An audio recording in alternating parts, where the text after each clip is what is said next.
All right, hello everyone. And today's topic is essentially an introduction to systems as part of an overall theme called systems leadership. And it's kind of an interesting topic in that the word systems gets used quite a bit, right? It's a word like leadership or like strategy or procedures. It gets used in many different facets in many different circumstances. But the reality is that having a real system is something that takes a lot of conscious effort and design, and it's not something that just happens. And so what we'll try and do in the next 20 minutes is just go through some of the fundamentals and the basics of what a system truly is, and how you could see one, how you can evaluate one, and how you can design one if you truly had to do one. So first of all, like any good theory, there are some fantastic books out there. The real sort of foundational information is a book by Elliot Jaques, Requisite Organization. Very much theoretical, something that you would almost picture taking in a university setting. And then the more applied version of this material is a book called Systems Leadership by Ian McDonald, Catherine Burke, and Carl Stewart. This second one is fantastic. I strongly recommend that if you like this topic and you think of it being an important topic to you, that's something you want to really follow and work on, then I suggest you pick up a copy of this systems leadership book. So back to my introduction, I mentioned it's a very overused term, and I myself used to use the word system all over the place and all the time until I took the time and patience to learn exactly what it means. So everyone says they have a system. What I mean by everyone, if you look at a company or if you look at some kind of a structure, you'll have examples where people say, for instance, an HR group might say, yes, we have a system for hiring people and for onboarding them. You can also have, for example, for reviewing, recognizing, and promoting employees, there could be a system, quote unquote, for doing that. And even for in the project management world, for conducting and completing complex projects. So these are examples people use to say they have a system. But one of the things that you could think about without getting too deep into the theory is, how can you really tell if a system exists? So if you're a user or if you're a client or if you're just in another department, there's a few telltale signs which will tell you if you truly have a system or not, or if the system truly exists or not. So for instance, Carmen? Yes. Question. Are you presenting anything? Oh, sorry. Thank you. Yeah. Thank you, sir. All right, let's go back. My first mistake did not work. Thanks for flagging that up, though. But I won't repeat everything. I will just show you some of the slides that I was showing here. So you have the two books, the Requisite Organization and the Systems Leadership books. And I was on this slide. So thank you again for reminding me of the share. The part I was on is the second part of the slide, which is how can you tell if a system really exists? One of them is if you truly had a system, you're not relying on one specific individual. You've probably been in this situation before where you're, the thing working or the process or the procedure is really anchored on the fact that you have somebody who's been there for a long time or sort of a guru or an expert of the system. And therefore, that individual is making the system work. So it's not really a system if it's really dependent on a specific human. If you have a system, you have things like automatic triggers or reminders. That would be a good indicator that a system truly exists. Doesn't have any obvious gaps or ways to easily circumvent the process. So as soon as you start seeing ways to get around it or an opening or a gap that allows you to get around a specific process, then maybe the system is not as strong as we think it is, or maybe it doesn't even exist. If steps can easily be missed or forgotten, as soon as things can be forgotten, so for instance, I forgot to share my screen, so I can't claim that I had a good solid system for doing a webinar, because I would have had something that was very rigid. I would not be able to go to step 2 without having remembered to do step 1. And interactions between departments are smooth. So this is something that is often forgotten, that the concept of a system actually means that it not only works in your silo or in your department or in your bucket, but that it actually works seamlessly across other departments as well. So that's when you know you have a very good system in place. All right. So what exactly are systems? So let's look at some definitions. So a formal definition of the word system is simply a collection of interconnected and dependent parts sharing a common purpose. So that would be sort of the official definition of the word system. And then when you start converting that into like a management system, and then you have a purpose statement, which would be to enable a clear, effective, and reliable way of achieving desired results. So in the end, this all works together. We're trying, if you're in a management or manager role, you're trying to get some kind of performance, you're trying to get some kind of desired results. And to do that, you have to have a system in place, a system to conduct or to accomplish whatever you're trying to accomplish.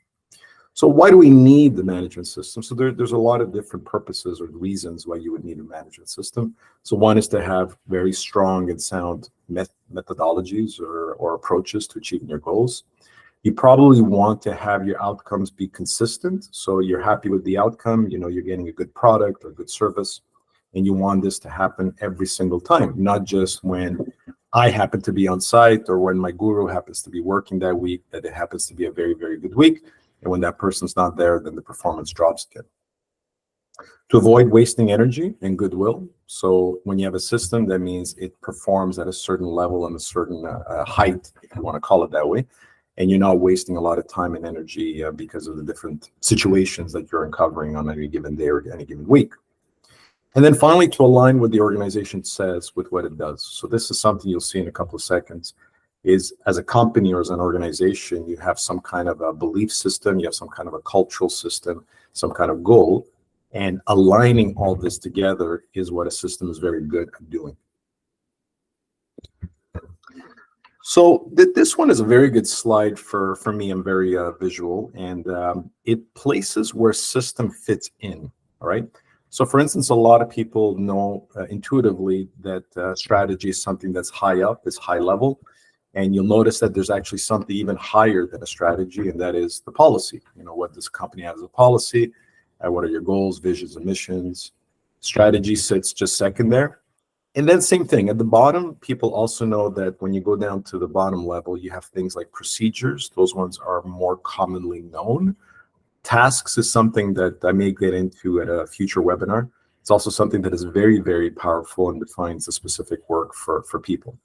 And system fits right in the middle. It sits right between the strategy and the procedures. And at a high level, what system means is you're trying to define the authorities and the workflow of whatever it is we're looking at, okay? So whether you own a restaurant, whether you own a construction business, whether you're running a mine, whatever the systems are that you need, including some of the subsystems, right? If you may be an HR department within a company or a finance department within a company, what are some of the systems you need in order to make sure that all of this fits together and runs properly? So going back to definition of systems, it's a specific methodology for organized activities in order to achieve this specific purpose. And this is where it gets really interesting. It involves directing work, it directs information, money, people, materials, equipment. It's actually pointing all these things in the right area and in the right order. So it becomes a framework that organizes and directs all of these things that you see above.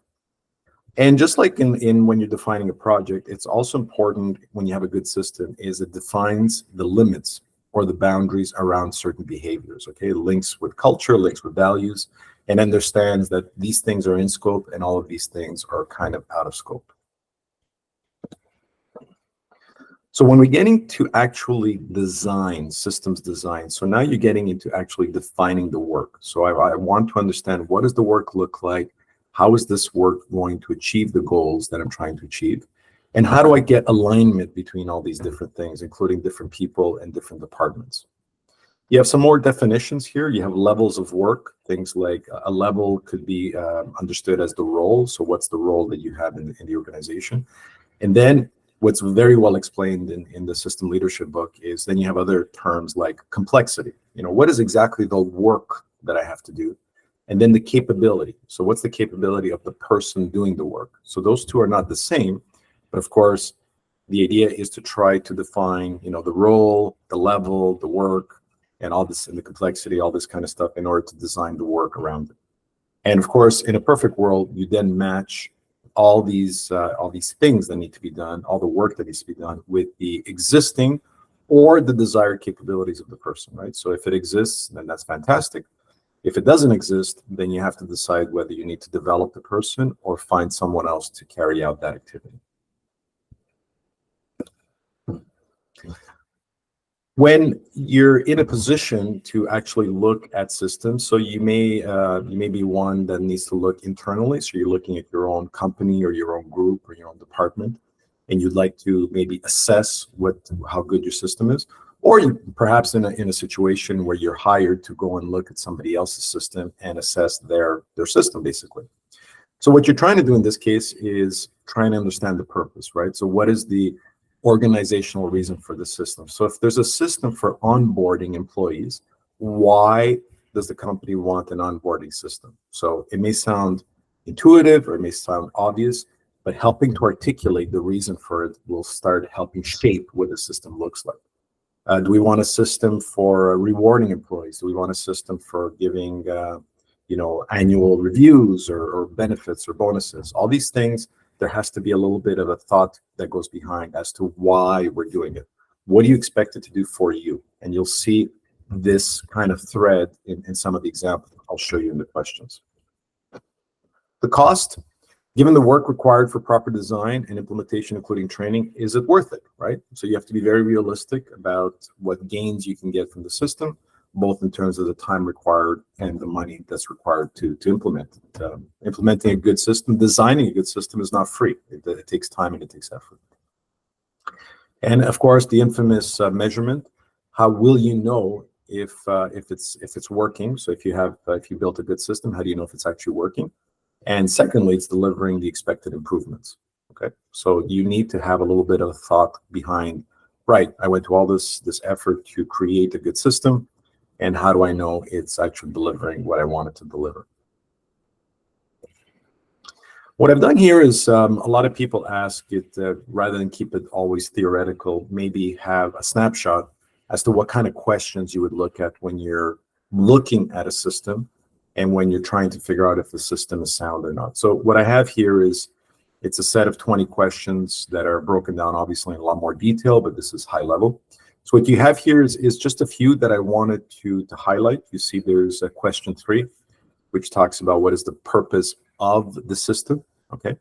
So very straightforward. This is something I use all the time when you're understanding the purpose of a project or the purpose of a mission. It should be very straightforward. It would start with, to do something, and it doesn't have to do A and B and C and D. As soon as you start putting a lot of ands, then it gets muddied. So a very clear purpose statement has just one sentence. And question 4, how it's measured. So we touched on that a few seconds ago. The measurement should be directly related to this purpose. So whatever the purpose was, I should have a measurement that connects that purpose as close as possible. For example, how do you know whether it's being achieved or not? This list continues. So again, I'm just highlighting a couple for the sake of this introduction webinar. Question 7 is a very good, interesting question, right? It asks, who should be the owner? A lot of times we don't think of a system having ownership, right? But in fact, it's like anything else. We often give coaching when it comes to specific type of tools or control charts, for instance. And the secret is always you need ownership of that tool or that graph for it to work. So in this case, the owner of the system is someone with the authorized discretion to implement or significantly change the system. That's what ownership means. So if we're using a financial example or using an HR example, an operational example, the owner can't be somebody simply that uses the system. That's not good enough. We need somebody who has the ability and the discretion to implement certain things, to make changes to the system, and basically own the system so that we can make improvements if we need it. Okay? You'll see there's a little sub bullet there. This does not mean that the owner has to do all the design work. The owner simply means they own the system. Okay. This does lead to the next question, question 8. Who is the custodian or the designer? So that's a little different, right? The owner is not the same as the designer. So the designer is the person accountable for proposing the design, for redesigning a system. Maybe there's some kind of feedback loop or continuous improvement loop. It could be someone who has very specialized knowledge. Again, using the financial example, maybe somebody who knows the activities around the accounting cycle or the closing of a month cycle. These would be people who could be designers or custodians. You see the difference there is the designer has some kind of knowledge as to how to make the process work. And the custodian is a little different definition. It shows it as being a person who's accountable for ensuring the system is applied as intended. So if I said a certain person is be custodian, they ensure that, right, we have a system. It may not be perfect. We're going to make sure that the system is used by everybody. And if there's any issues or problems, they'll come back to me and then we'll try and fix it afterwards. Okay. Then a couple more that I wanted to highlight. So question 11 for me is a big one. A good system means that you're able to flow chart. I know I do get some pushback on this one, that maybe not everything can be summarized in a flow chart. I'm sure there are exceptions, but really the ability to have a very solid system means that you're able to make a flow chart with flows and the decision boxes, and going left versus going right. You have that kind of feel to a system, right? So the reason for the flow chart is because it allows you to articulate the detail. Is it a flow of material? Is it a flow of money, information, people, work, or equipment? So even the fact that you're going from A to B or from number 1 to number 2, you can actually start thinking, well, what exactly is flowing from 1 to 2? Is it information? Is it human activity? Or what exactly is moving from step 1 to step 2? Controls are very critical when you're thinking of creating a flow chart. Many systems are implemented without such controls, which can be a problem. And the control point should provide information to the appropriate person to show that the system is being implemented correctly. Question 12, I kind of touched a little bit about this maybe a few minutes ago as well. So the question is, what structural boundaries does it cross? So what does this mean? Where system flows cross structural boundaries means it goes from one department to the next. Okay. This is where I'm sure a lot of people in the audience have experience with this, is a lot of the conflicts and problems and efficiency issues usually happen when it leaves your turf. As soon as it leaves your department and goes to another department, this is where if you have any bugs or any weaknesses in the system, they pop up and they have issues or conflicts. So a well-designed system actually thinks about this and plans for it. It says, well, most of it lies in our department, but there's at least 2 other departments which intersect with my department, in which case I need to make sure the system is sound. And the last two I want to highlight is, like anything else, there should be a question. This one shows up as question 16. Is there an effective audit process? So audit is not the same as control. In the previous slide, we talked about putting controls in place to make sure it's done properly. This one's different. So audit looks at, first of all, are the controls in place? So I'm going to go in and check that they're still active and they're still working. And then I can also audit, is the system itself achieving what it's supposed to achieve? Because it's possible that there's still a design flaw in the system, so that the controls are working, but I'm still not getting what I wanted to get. I'm still not getting good onboarding, or I'm still not getting, satisfied or happy employees, for instance, right? So the audit process is very important. And then you have this question 18 is a topic onto itself, but in general, it's called a social process analysis. And what you have here is a lot of things like values, right? So the concept of values, the concept of sort of what the culture looks like. So you see some examples there on the right-hand side: love, trust, honesty, fairness, dignity, and courage. These are things that may sound a little soft, but actually what's been proven that when you start designing systems that not only understand the culture of a company, but embed these elements or these values, then you have a system that has a good chance of succeeding and to stay the course, right? They won't fall apart over a few weeks. What are some of the current mythologies of the users or potential users? So you have this concept of culture and belief systems. What behaviors exist? And what behaviors do I want to encourage and create? So it allows the owner, for instance, to be challenged a little bit and say, this is what I'm looking for. This is what I'd like to get to. So the end goal, or the end of this journey, is that I want new employees to feel engaged right from the beginning, not feel abandoned, and feel that they have a good support system, for instance, right?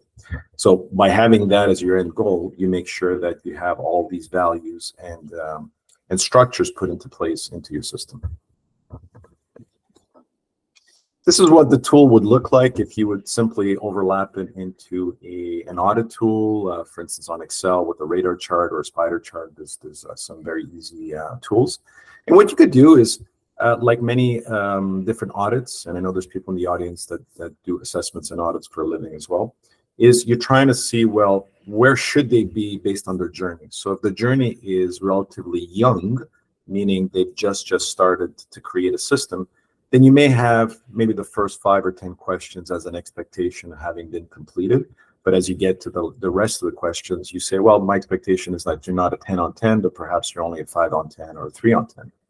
However, if you are at a location where the system is supposed to be mature, that is supposed to be already finalized and rugged and structurally sound, then the expectation is the target, the orange line, would be that they're all operating at a very high score. There's no expectation that you have anything but full design elements across these 20 questions. All right, so a little bit of a summary here. What happens when a system is properly designed? So as you can imagine, this does take some time. It takes a little bit of time, at a desk, in an office, at a whiteboard with the right people. So you need to design it properly. But assuming you've designed it properly, you rolled it out, you've got the right controls in place, and you can audit it properly, you are at this point ready to, embed it with some kind of structure of procedures and tasks. Obviously, you need to do some of these activities in parallel. You can't wait till it's 100% complete. But the idea of working on procedures and tasks, they sit sort of underneath the systems approach, right? So once you have a nice, clear system, then you know what procedures you need, and you know what tasks to assign to people. Okay? They're not exactly the same. They do overlap, but they're both independent elements of this triangle. So as a little bit of a wrap up, I guess the point I wanted to bring with this webinar is perhaps not just the importance of the word system, but to understand that it's a little bit widely misused in industry. And if we start expanding our circle of people who understand what a good system looks like, then we can start encouraging it. We can start encouraging that when people say we have a system for taking orders, we have a system for replenishing stock, we could say, do you really have a system, or is it just some guy on a computer that receives a phone call and types it into the spreadsheet? It's not the same thing, right? The proper definition and development of a robust system is very important for most areas. Hence the importance that you saw in that triangle that I showed. Is if you're going to connect the activities with the strategy, you need to have a good system. And as I mentioned, there are times where we jump to say, well, we have good procedures and tasks. That is true, that's important to have, but they tend to only work properly when it's sitting on a very solid system. And at our company, we have quite a bit of experience assessing and developing such systems. They're very various. If you can imagine, you have systems. I mentioned a whole bunch. Maybe I mentioned the finance, the HR. There's also health and safety, environmental systems. So there's the specifics of each system. But as you saw in the questions are very general in that a good, well-designed system has a certain look to it, has a certain feel to it, and that's what makes it stand on its own 2 feet, so to speak. So that is the end of my webinar. I will stop sharing my screen for a minute. I will take questions, and I will also remind you that there is a poll question. And at your leisure, you can answer that poll question and give me some feedback. So any questions from the audience regarding systems?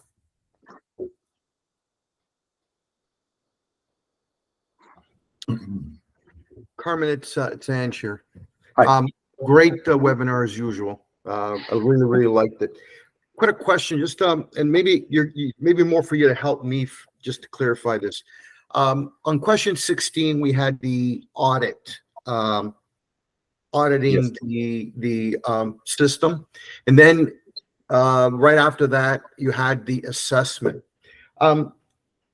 So when we audit a system, we're auditing that system to the actual standards that we set it up originally for, regardless of whether it's best practice or anything of that nature, where an assessment would be more focused on that. Did I get that right? Yeah, you're pretty much summarizing very well. So, but the audit is you defined it perfectly, right? So when whatever was in the design of this audit, right, and you have experience with this with some of the performance management things that you work on as well, Angelo, is what you're doing. You're saying this is what it's supposed to look like, right? This is what it's supposed to be doing. This is some of the control points that we're supposed to be having.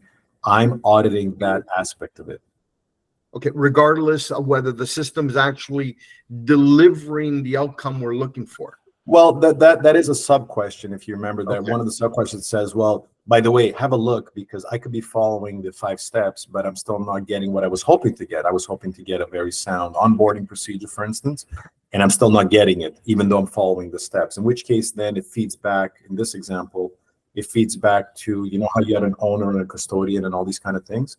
It Right. feeds back to those people to say, hey, we got a problem. We're following the process, we're following the control standards, but we're not getting the result that we were hoping for. So obviously on a new system, there'll be a lot of follow-up during the initial stages of implementation. Yes. Okay, all right. Yeah, Okay. so if you imagine this activity, and I've done this a few times, when you're starting from scratch, you're kind of just imagining. I say, okay, well, we're gonna need some kind of audit system. What do you think it should look like? Oh, it should be so and so that does it every quarter, and this is the tool they're going to use. So you're kind of setting up the elements that you need to have a successful system. So then I would consider then the assessment to be to evaluate the effectiveness of the actual designed system at a later date then. Would that be correct? I mean, I could be making changes to it. More on a continuous improvement level would be more on the assessment end of things. Yeah, there's I mean, I'd have to look at a little bit more detail, Okay. but that's yeah, I think that's fair what you're saying, but that's pretty much the spirit of it. Okay. But the idea is to make sure that the elements and the structure that you put in place at the beginning is actually being followed. Yes. Great. Thank you. Yeah, thanks, Angela. Karen. Thanks, Carmen. I found this really interesting, and I put myself in the guilty group of interchanging systems with many other words. But one part that I had a question about was regarding one of the words that I would use interchangeably with system is process. And you mentioned flowcharts. I love flowcharts, Yes. but I like creating them. But would you say a process is part of a system, or are they interchangeable?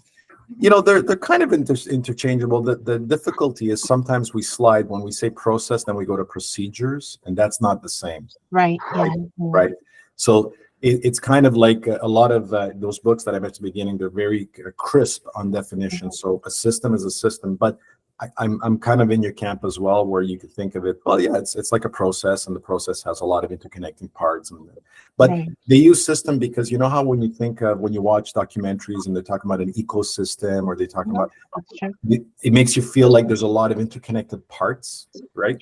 And so that's why they use that word, because the beauty of having a solid system is that you're not just thinking, in your case, let's say you're an HR group, oh, but I intersect with ops, and I intersect with finance, and I intersect with training.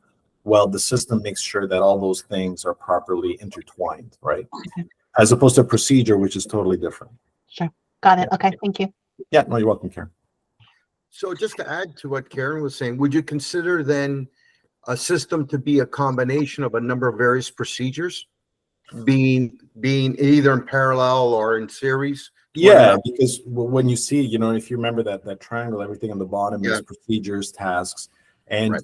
it's in a lot of things when you're learning it, is trying to keep your mind linear, and then you could overlap. And of course, it says, well, are you sure you know what your system looks like? Because once you know what it looks like, what it's supposed to do, then you're going to say, right, I need 5 procedures. This is how you take an order. This is how you replenish stock. This is how, you know, whatever the case may be.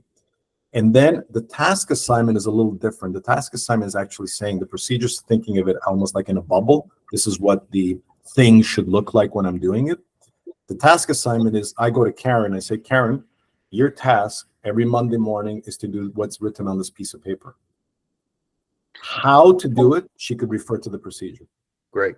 Yep. You know, That's like great. it's a little bit, I sometimes use that example of a recipe versus just looking at like a recipe and a procedure is not the same thing.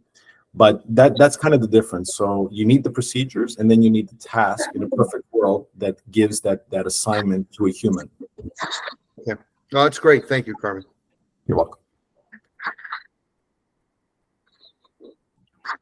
Anybody else? Yeah, Mohammed. Thanks, Carmen. I would like to add a real case, if it's possible. Yes. The error is when the organizations adapt the system set up in accordance with the standards, with their organization or organization chart or their responsibility. Example, create as many process as managers. I think it's maybe a failure. I understand. Yeah, I mean, I think I understand your comment. Like when you have a lot of the standards fit in with the system as well. So that's a good example, right? Exactly. And you can have standards, but sometimes we don't have a good strategy or we don't have a good system. In which case, the standard is kind of just floating by itself. It was kind of invented without any good structure. But yes, the standard definitely fits in there as well, Mohammed. That's a good example. Thank you. Thank you. Excellent. Good questions. Anybody else with anything I can help with? All right, folks, thank you very much for joining me. I ran a little late, but thanks for spending your lunch hour with me. Again, there's a little poll question if you want to give me any feedback. But otherwise, thank you again for your time, and I look forward for you joining us to future webinars. Great. Thanks, Carmen. Bye-bye. Right. Bye-bye. Thank you, Carmen. Bye. Bye-bye. Thanks, Carmen. Léo, comment ça va? Ah, je vais bien, toi? Excellent, excellent.